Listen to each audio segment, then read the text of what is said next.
शहरों में फिर से भीड़ उमड़ने लगी है। लोग हिम्मत जुटाकर ट्राम, बसों और ट्रेनों में चढ़ने लगे हैं। एक दूसरे के करीब आने से निश्चित रूप से बचना होगा, लेकिन ये हमेशा आसान नहीं होता।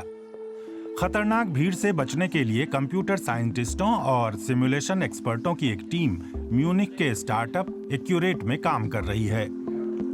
कोरोना ने उन्हें ऐसी दिशा में काम करने को मजबूर किया है जो अब तक अनजान रहा है। वे आमतौर पर बड़े कार्यक्रमों या यात्रियों की भीड़ की सुरक्षा और लोगों को बाहर निकालने के तरीकों पर काम करते हैं। नया ये है कि वे यात्रियों, कर्मचारियों और मेहमानों को कोविड-19 से जितना हो सके बचाना चाहते हैं।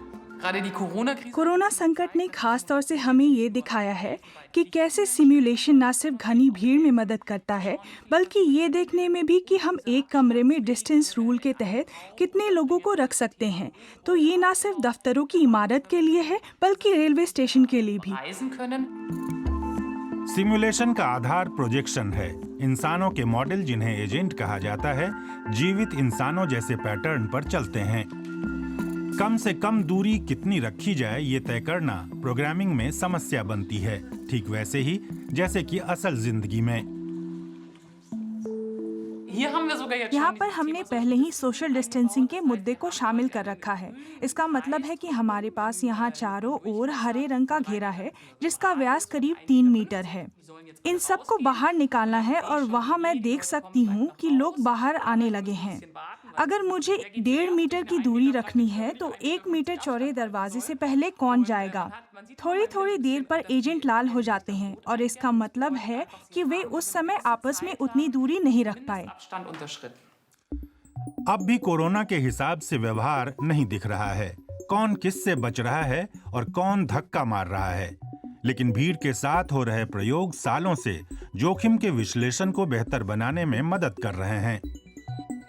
जहाँ कहीं भी पैदल यात्री हैं, अब वो चाहे सिटी सेंटर हो या फिर ट्रेन स्टेशन, कोई हवाई जहाज या फिर किसी कंसर्ट में जाने का दरवाजा, वहाँ ये जानना जरूरी है कि पैदल यात्रियों की भीड़ कैसे चलेगी, ताकि पता चल सके कि कहाँ पर जाम हो रहा है।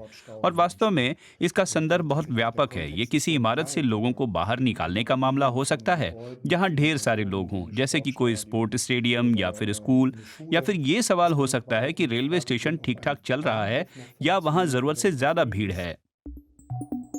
उनके टेस्ट रनर अभी संक्रमण के डर के बिना घूम रहे हैं, ताकि लोग समय पर अपने लक्ष्य तक पहुंचने के लिए धक्का मुक्की न करें। रिसर्चर पैदल यात्रियों को नियंत्रित करने के एक नए सिस्टम पर काम कर रहे हैं। हम अपनी जिंदगी में हर तरफ क्यू सिस्टम देख रहे हैं, अब वो चाहे कोई सुपरमार्केट की एंट्रेंस हो या कोई और जगह। मेरे ख्याल से जिस रिसर्च के बारे में हम बात कर रहे हैं, उसका भी क्यू सिस्टम से लेना देना है, और वो वास्तव में पता लगाता और बताता है कि अंदर क्या हो रहा है। निश्चित रूप से जो जानकारी मिलेगी वो हमें अलग अलग लक्ष्यों के लिए क्यू बनाने में मदद करेगी।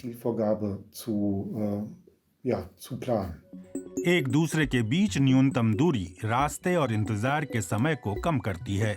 रेलवे स्टेशनों या सीढ़ियों पर वन वे सिस्टम लोगों को ट्रेन पर चढ़ते या उतरते वक्त एक दूसरे का रास्ता काटने से रोक सकता है। ये एक बड़ा मौका है।